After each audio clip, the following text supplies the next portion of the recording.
Hello అండి, welcome to pocket crypto Telugu channel. ముందుగా ఈరోజు టాప్ 5 క్రిప్టో కరెన్సీస్ ప్రైసెస్ ఎలా ఉన్నాయో ఇక్కడ మీరు గమనించగలరు.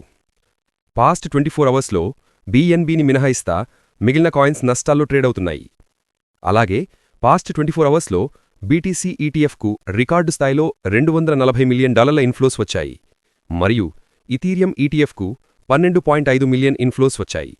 దాదాపు 6 రోజుల తర్వాత ఈ ఇన్ఫ్లోస్ రావడం గమనార్హం.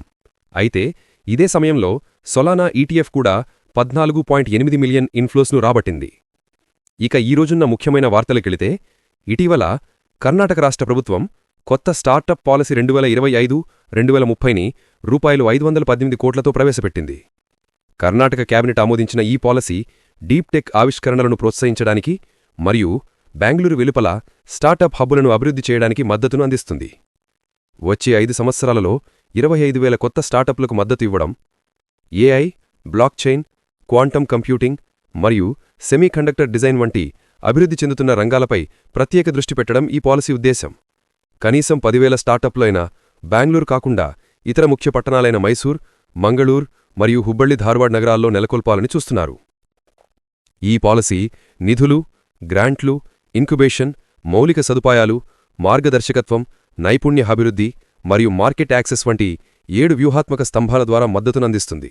గ్రామీణ ప్రాంతాల్లోని యువత కోసం ప్రత్యేక మద్దతు ఉంటుంది. ఇప్పటికే కర్ణాటక రాష్ట్రం ఇండియాలో 18,000 స్టార్టప్లకు నిలయంగా ఉంది. ఇప్పుడు మరింత అభివృద్ధికి ఈ పాలసీ దోహదపడుతుంది. అలాగే ఈ పాలసీ ద్వారా రాష్ట్రాన్ని దేశంలో మరియు ప్రపంచ స్థాయిలో ఒక ఆవిష్కరణ కేంద్రంగా తయారు చేయడమే ఉద్దేశంగా పెట్టుకున్నారు. తర్వాత ప్రస్తుతం బిట్కాయిన్ ధర గోల్డ్తో పోలిస్తే చాలా చౌకగా ఉందని JP Morgan స్ట్రాటజిస్టులు అభిప్రాయపడుతున్నారు. వీరి ప్రకారం బిట్కాయిన్ యొక్క వాల్యూ క్షీణించడానికి గల కారణాలు గ్లోబల్ మార్కెట్ పరిస్థితులు బాగోకపోవడం మరియు అధిక సంఖ్యలో బిట్కాయిన్ ETFలో అవుట్ఫ్లో జరగడం, అలాగే బిట్కాయిన్ ఫ్యూచర్స్, పెర్పెక్చువల్ కాంట్రాక్ట్స్లో లిక్విడేషన్స్ ఎక్కువగా జరగడం, చివరగా బిట్కాయిన్ డెలివరేజింగ్ వంటివి కొన్ని ప్రధాన కారణాలుగా చెప్పుకొచ్చారు. అలాగే కొన్ని కారణాలు బిట్కాయిన్ ధర పెరగడానికి ఉపయోగపడతాయని కూడా చెప్పారు.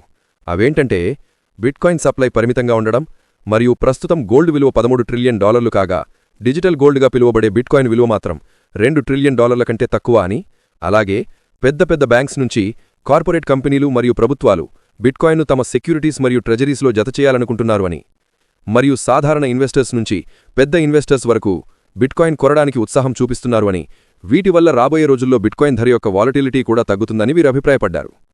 ఇవే గనుక జరిగితే వచ్చే 6 నుండి 12 నెలలో BTC ధర $170,000 చేరుకుంటుందని చెప్పుకొచ్చారు. తరువాత కాయిన్బేస్ CEO బ్రైన్ ఆర్మ్స్ట్రాంగ్ చాలా కాలంగా కొనసాగుతున్న ట్రెడిషనల్ ట్రేడింగ్ సమయాలు పాతబడ్డాయని మరియు వారు అందిస్తున్న టోకెనైజ్డ్ అసెట్స్ వల్ల తక్షణ సెటిల్మెంట్, 24/7 లభ్యత వంటి ప్రయోజనాల వల్ల రాబోయే రోజుల్లో ఇవి ప్రతి ఒక్కరికీ మెరుగైన ప్రత్యామ్నాయంగా ఉంటాయని ఆయన విశ్వసిస్తున్నారు. ఇటీవల అయిన సోషల్ మీడియా పోస్ట్లో మనం దాదాపు 2026కు చేరుకున్నప్పటికీ ప్రపంచవ్యాప్తంగా ఉన్న బిలియన్ల మంది ప్రజలు అత్యుత్తమ ఆర్థిక మార్కెట్లలో ఒకటైన USలో ట్రేడ్ చేయడానికి ఇప్పటికీ అమెరికా మేల్కొనే వరకు వేచి ఉండాల్సి వస్తోందని ఆయన రాసుకొచ్చారు. అలాగే ఈయన గతంలో అనేకసార్లు సాంప్రదాయ ఆర్థిక వ్యవస్థలతో పోలిస్తే క్రిప్టో మార్కెట్ నిరంతరాయంగా అందుబాటులో ఉండటం వల్ల తక్కువ సమయంలోనే ప్రపంచ గుర్తింపు పొందిందని నొక్కి చెప్పారు.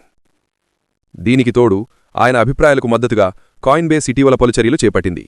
ఈ సంవత్సరం ప్రారంభంలో అమెరికాలో బిట్కాయిన్, ఎథీరియం కోసం 24/7 పెర్పెక్చువల్ ట్రేడింగ్ను కాయిన్బేస్ ప్రారంభించింది.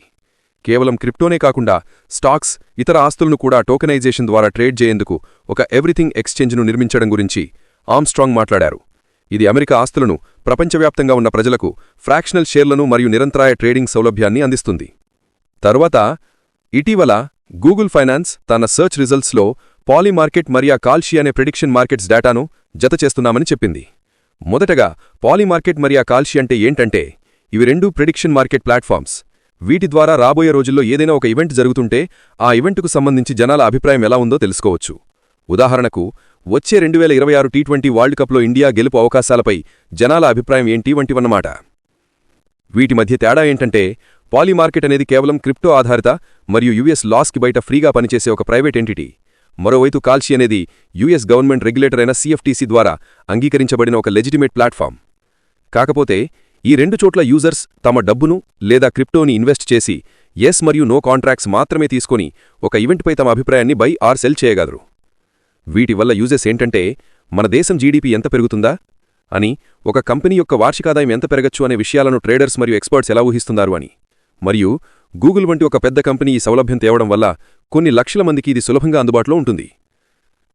ఇతర ముఖ్య వార్తలకెళితే, మొదటగా మరియు ముఖ్యంగా యుఎస్లోని Bureau of Labor Statistics October నెలకుగాను జాబ్ రిపోర్ట్ డేటాను ఈరోజు అమెరికన్ కాలమానం ప్రకారం ఉదయం 8:30 రిలీజ్ చేయనుంది. తర్వాత ఇది డాజ్ కాయిన్ సపోర్టర్స్ మరియు హోల్డర్స్కు శుభవార్త. స్పాట్ డాజ్ కాయిన్ ఈటీఎఫ్ను ప్రారంభించడానికి బిట్వైజ్ నిన్న యుఎస్ సెక్యూరిటీస్ అండ్ ఎక్స్చేంజ్ కమిషన్కి ఫామ్ 8A దాఖలు చేసింది. కాగా వచ్చే 20 రోజుల్లో ఒకవేళ SEC జోక్యం చేసుకోకపోతే బిట్వైజ్ ఈ ఈటీఎఫ్ను అమల్లోకి తేవాలని చూస్తుంది. ఇందుకుగాను 20 డేస్ కౌంట్డౌన్ కూడా ప్రారంభించింది. తర్వాత తెథర్ 960 BTCలను నవంబర్ 7, 2025న కొనుగోలు చేసింది. వీటి విలువ దాదాపు $98 మిలియన్. కాగా ఈ కొనుగోలు తెథర్ తన నెట్ లాభాలలో కొంత భాగాన్ని తీసి బిట్కాయిన్స్ను కొనింది. అయితే ఈ సంవత్సరం సెప్టెంబర్లో కూడా $1 బిలియన్ విలువైన 8,889 బిట్కాయిన్స్ను కొనడం గమనార్హం. అలాగే బ్రోకరేజ్ దిగ్గజం ష్వాబ్ అసెట్ మేనేజ్మెంట్ నివేదిక ప్రకారం దాదాపు సగం మంది ఎక్స్చేంజ్ ట్రేడెడ్ ఫండ్ పెట్టుబడిదారులు క్రిప్టో ఈటీఎఫ్ను కొనుగోలు చేయాలని యోచిస్తున్నారు అని, ఇది బాండ్ ఈటీఎఫ్ను కొనుగోలు చేస్తామని చెప్పిన వారితో సమానంగా ఉండటం విశేషం. ఈ నివేదిక ద్వారా ప్రజల్లో క్రిప్టో ఈటీఎఫ్పై ఉన్న క్రేజ్ అర్థమవుతుంది. మరియు ప్రైవసీ ఆధారిత టోకెన్లలో ఒకటైన జీక్యాష్ దాదాపు 7 సంవత్సరాల తర్వాత మొదటిసారిగా టాప్ 20 క్రిప్టో కాయిన్స్లో చేరగలిగింది. 2018 తర్వాత ఈ టోకెన్ యొక్క ధర అనేది $600 కంటే ఎక్కువగా ట్రేడ్ అవుతోంది. అయితే గత సంవత్సరం కాలంలో ఇది 1270% కంటే ఎక్కువగా లాభం పరింది. ప్రస్తుతం దీని మార్కెట్ క్యాపిటలైజేషన్ $10 బిలియన్ కంటే తక్కువగా ఉంది. ఇవే అండి ఈరోజున్న ముఖ్యమైన వార్తలు. అలాగే ఈ వీడియోని చివరిదాకా చూసినందుకు ధన్యవాదాలు. ఇటువంటి మరొక వీడియోతో రేపు కలుద్దాం.